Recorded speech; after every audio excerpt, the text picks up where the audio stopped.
Clemson 7-5, Penn State 6-6. Just crazy. And, it's so weird. It's like, obviously, Cade Clement is going to play. And I think he too deserves a chance to finish out his career and get a final win, get Clemson to 8 wins, which would be big considering the start. But is there part of you that would want to see Vizina just run out there in this game or no? No. Nope. No? No.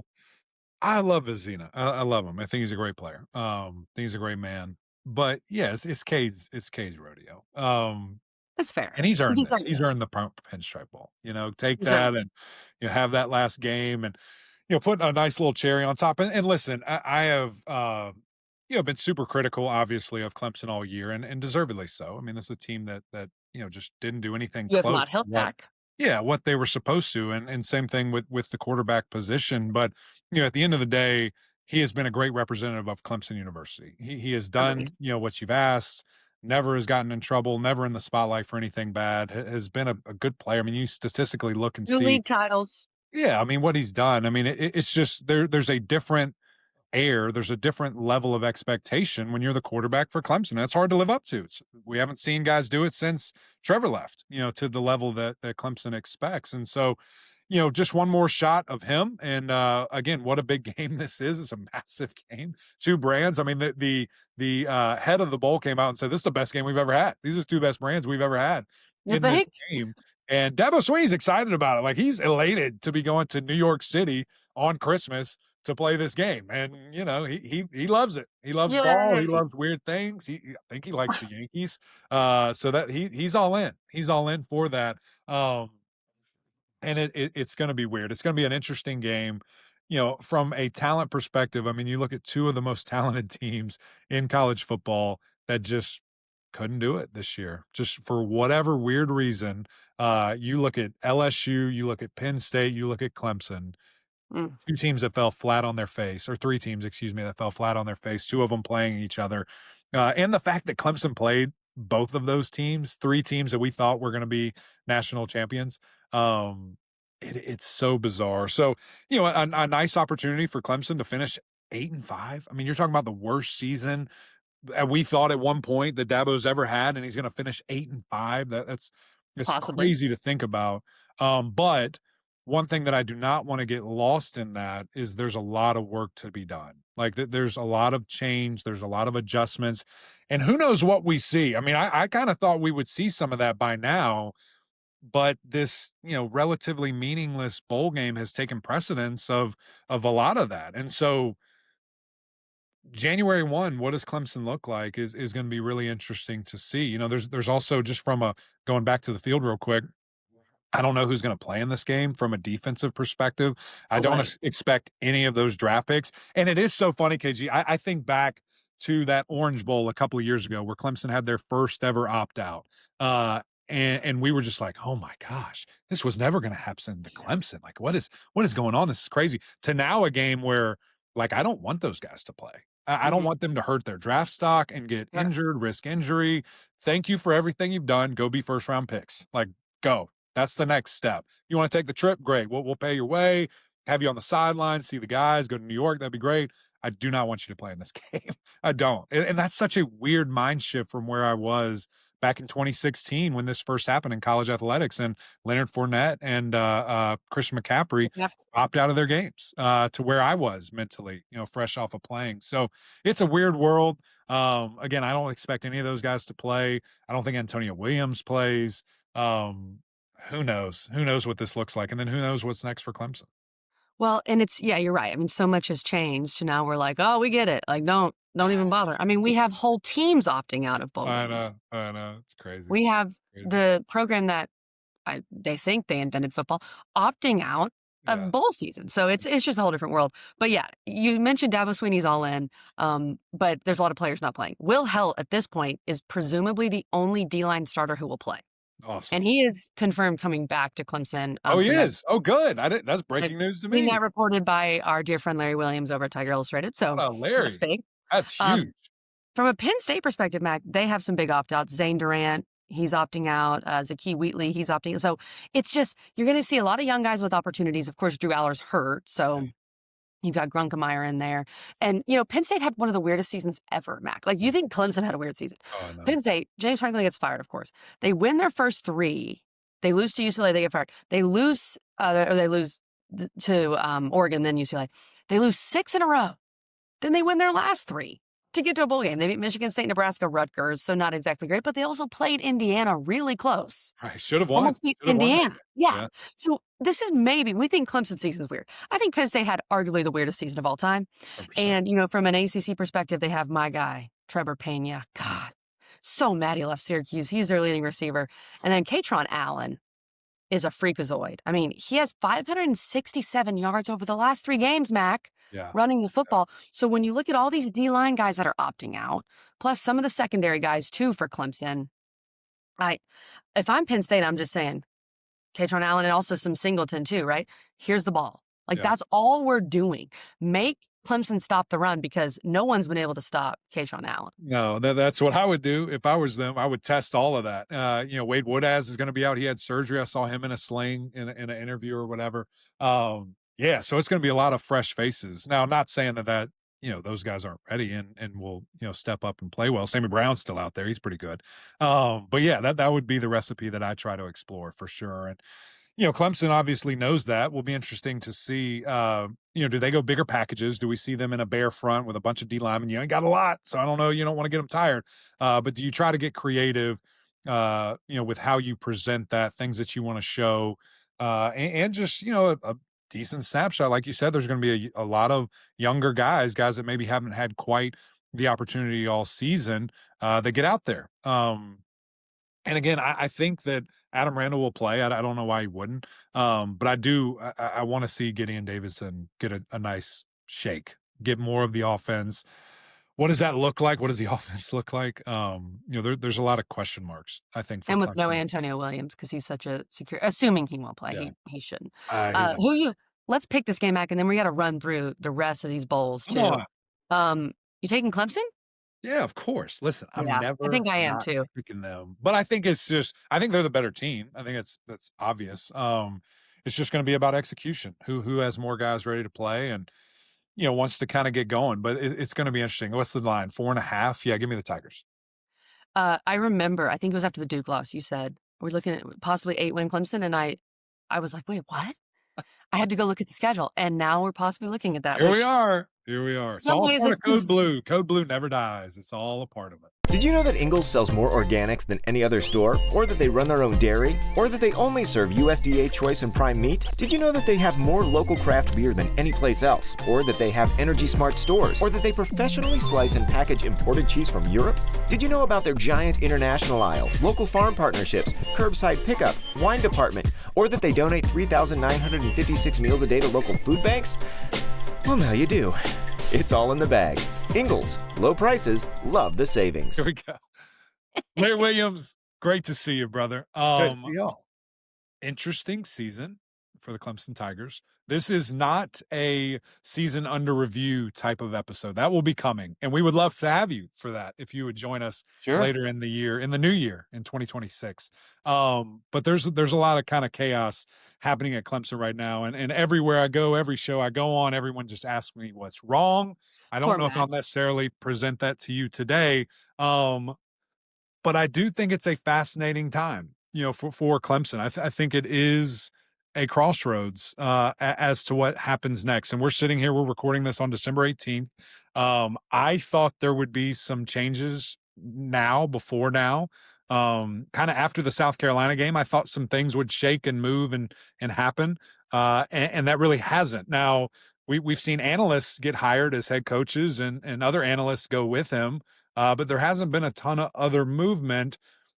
Where is Clemson right now in your mind as they are preparing for the prestigious Bad Boy Mowers Pinstripe Bowl? Well, I was just thinking about this on my 16-mile run, and no, I promised I would. Do you have a car? Do you need to borrow my car? I promised a long way. No, I didn't run 16 miles. I promised you I'd give you grief for your workout drop. Yeah, I just did that. I appreciate you letting me redo it too. Like you took a picture and then I could do it again. I was like, this is great. Larry, your daughter probably ran 16 miles today, right? Yeah, I did not. But when I saw him retweet his own workout drop, I had to take note of that. So. I did it early in the morning. I was like, Larry Williams probably isn't even up yet. He needs to see this, and it worked. So you saw it. I'm up early, so anyway, yeah. I think part of it is what you mentioned with support staff. John Gross going to Samford, and a number of support staffers are going with him. You know, if you look back to last year with Wes Goodwin, I think Dabo made up his mind early on, meaning in December, weeks before it actually was official and became news that he was going to go in a different direction there. Was giving Wes maybe time to find another job, things like that. But I can't sit here and tell you I know exactly. You're expecting wholesale change with the 10 full-time on-field staffers. I don't know that that's coming. There's Garrett Riley, who I think has certainly been under the gun, and there were times during the season where everybody's like, surely Dabo's going to make a change there. And maybe there was a time during the season when Dabo told himself that, and maybe told Garrett Riley that directly. But I think that in Riley's case, it's a perfect storm. It's not one thing. It's like 10 different dang things. And Eric, you know that from your excellent weekly video reviews. The one that stands out to me is the Georgia Tech one, where you went through like the various phases of death with your expressions. And one of the big things I remember is you pointing out, Cade, how do you not see these wide open receivers running the corner routes? And so the offensive problems go beyond just the schemer and the play caller. I mean, I think if you put yourself in Garrett's shoes, you're like, well, am I really responsible for Cade not seeing open receivers? Maybe. Right. I mean, he's the quarterback coach, but am I responsible for an offensive line that wasn't nearly as good as we thought it was going to be, which has greatly hindered the running game?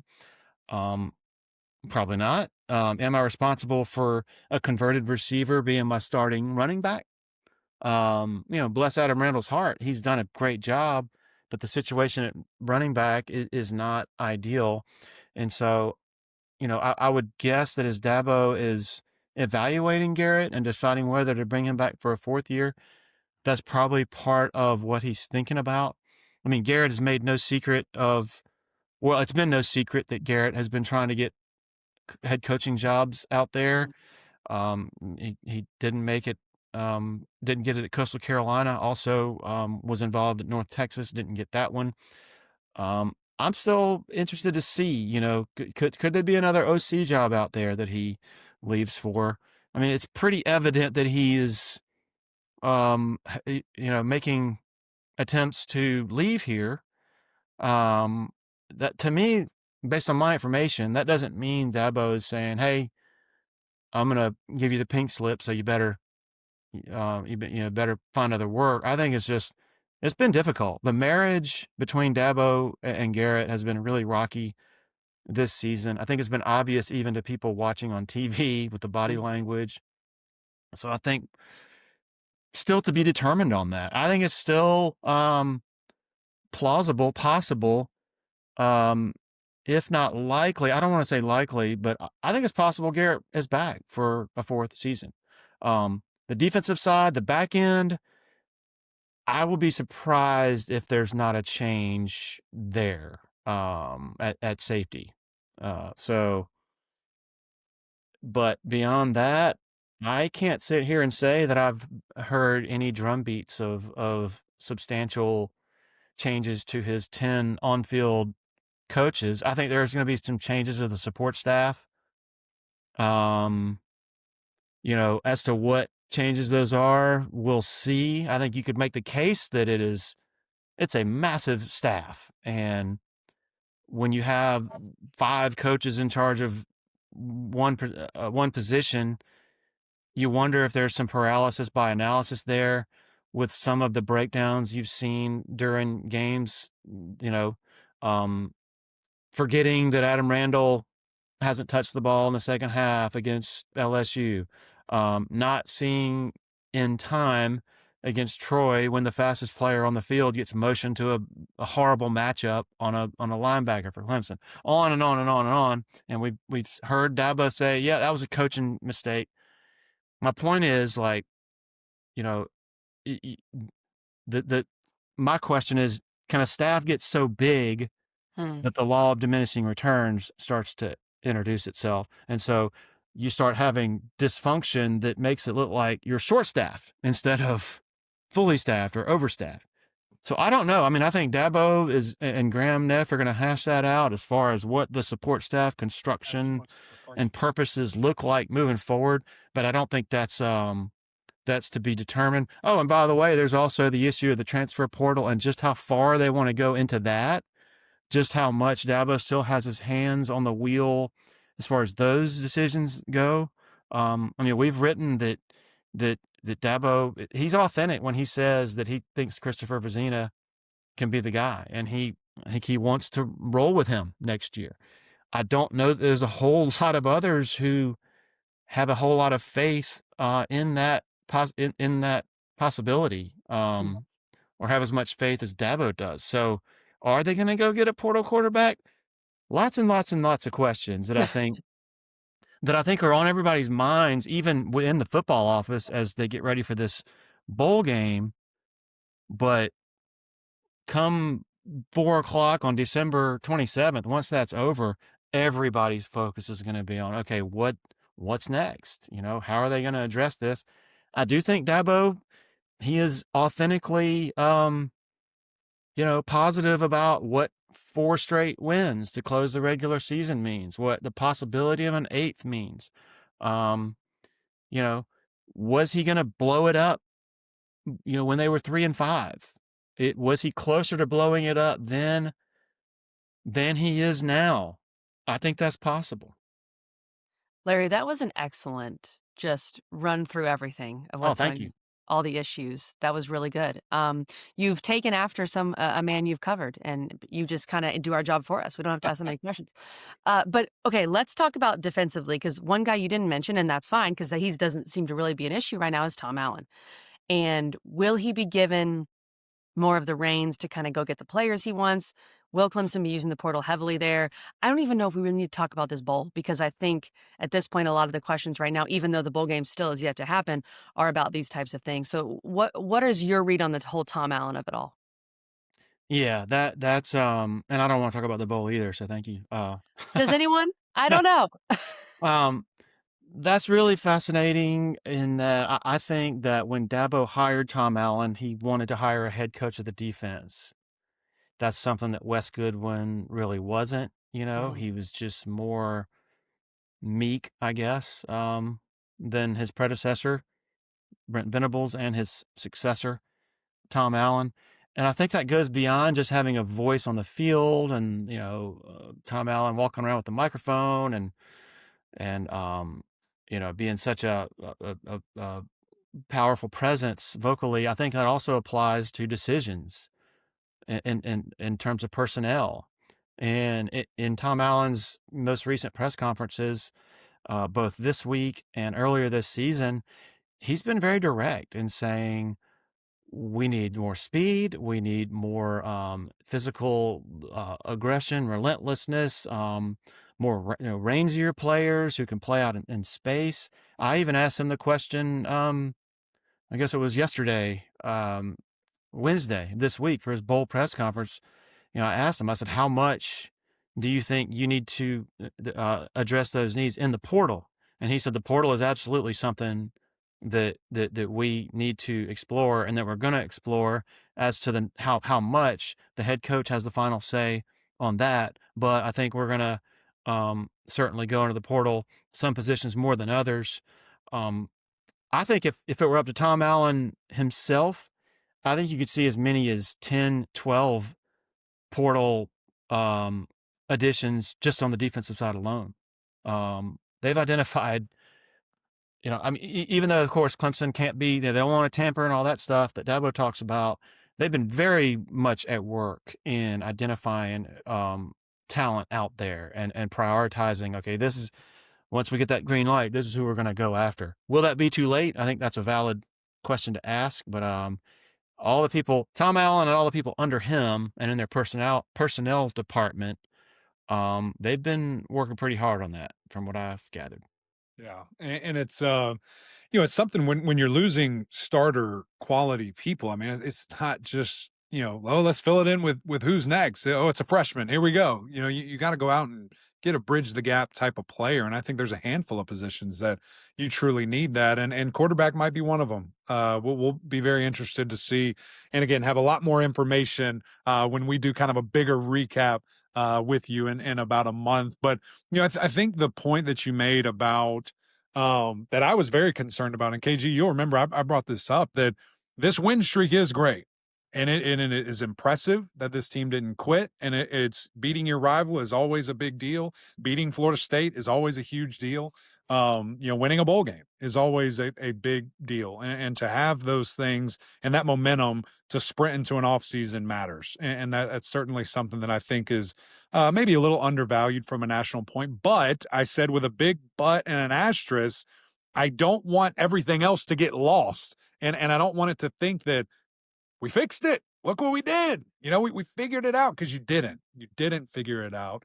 And there's still a lot of work to do. So I guess to kind of double down on that, is that your feeling of being around the program and talking to people that it's almost like, look what we did. We're fine. Everything's okay. No. Good. Well, let me ask differently. The guy that runs the show, is that the way he feels?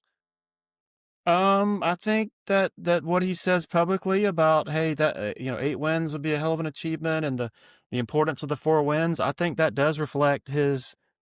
I think that positivity is not just. I'm sorry to interrupt. I don't think that's the wrong thing that he's saying. I'm just more so asking, does that overshadow the bad that previously happened in his mind?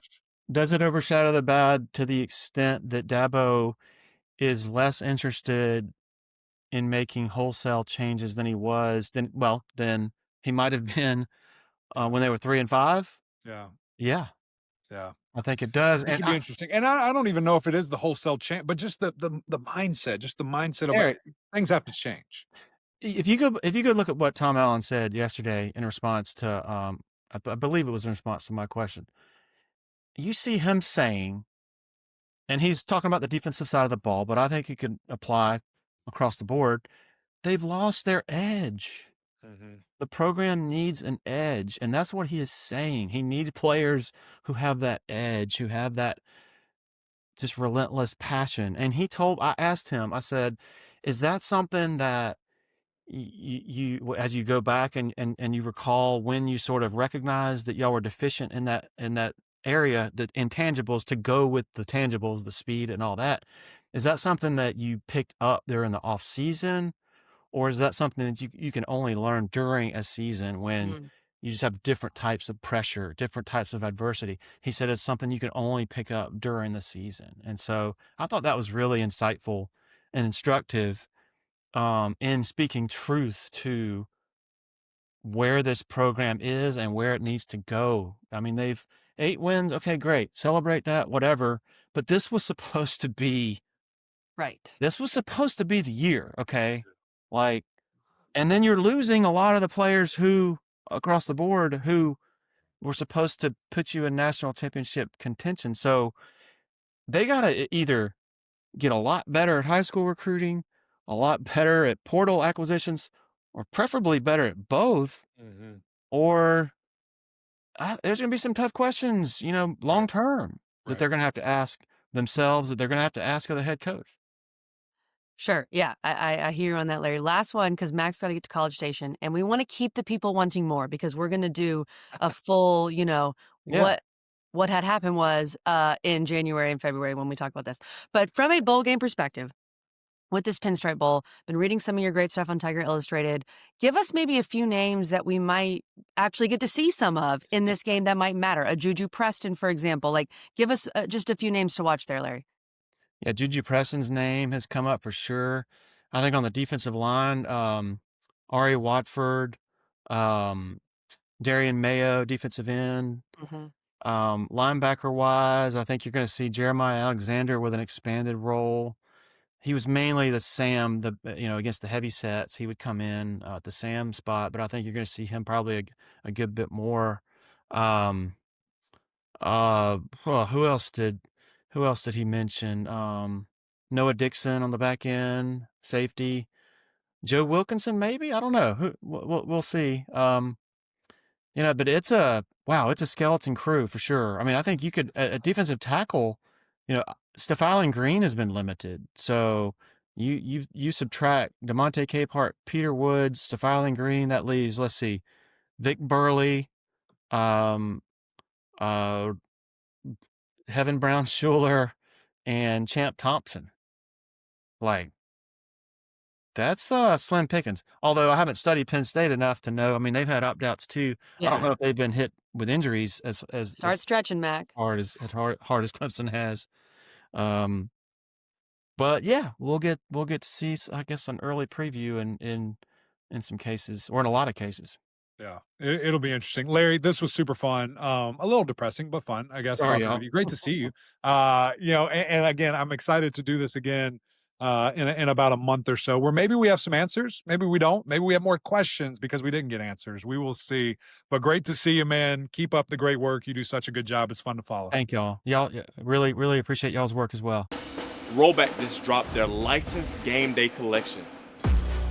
Polos, hoodies, Q-zips, custom designed for your school. On game days, we wear Rollback, period.